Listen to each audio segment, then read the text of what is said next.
तिलक लगाओ, तुलसी धारण करो। और तीसरा, ये तो हो गया बाहर का रूप। अब तीसरा भीतर। भीतर क्या करना? बोले मन में ठाकुर जी को बसाओ, बुद्धि में ठाकुर जी को बसाओ और जिह्वा से निरंतर नाम गाते रहो। यमराज कहते हैं उसको कभी नरक आना नहीं पड़ेगा, उसको कभी नरक नहीं जाना। एक और बात, मान लीजिए उस व्यक्ति ने बहुत पाप किया जीवन में और अचानक से उसने कथा में सुन लिया कि तिलक लगाने से, कंठी पहनने से, नाम जपने से नरक नहीं जाना पड़ता, और वो ये करने लग जाए तो नाम के प्रभाव से, तिलक के प्रभाव से, तुलसी के प्रभाव से उसके पूर्व के पाप भी नष्ट हो जाएंगे। नष्ट कैसे होंगे? जीते जी ही उसको पाप भोगना पड़ेगा संसार में, यही भोग लेगा, यही नष्ट कर लेगा, और फिर दोबारा ना करने की स्थिति नाम प्रकट कर देगा कि वो कभी पाप करे ना। मुख में राम नाम, राधा नाम, कृष्ण नाम, विठल नाम, राम कृष्ण हरि नाम, नारायण नाम होना चाहिए। ये जीव क्वारी ना रहे, इस जीव का ब्याह कराओ नाम के साथ। ये लूली बाई है। लूला समझते हैं किसको कहते हैं? जहां हड्डी नहीं होती उसको लूला कहते हैं। ये लूली बाई है, लेकिन आपके शरीर की एक एक हड्डी तोड़वाने की सामर्थ्य इस लूली बाई में है। एक शब्द ऐसा बोल देगी, 32 दांत रोते हैं, घबराते हैं इस लूली बाई के मारे।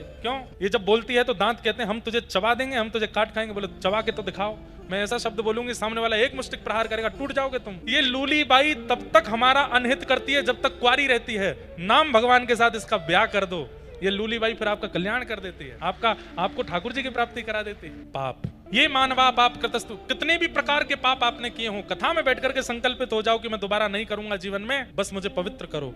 दोबारा करना मत, बस पवित्र आपको कथा कर देगी। अगर दोबारा किया, कथा 7 दिन के बाद आपने फिर वही गलती या फिर वही पाप किया, तो पुराना मल्टीप्लाई इंटू 1 करोड़ होकर के मिलेगा फिर। इसलिए दोबारा पाप करना नहीं, यहां बैठ के अगर कथा सुन ली है तो।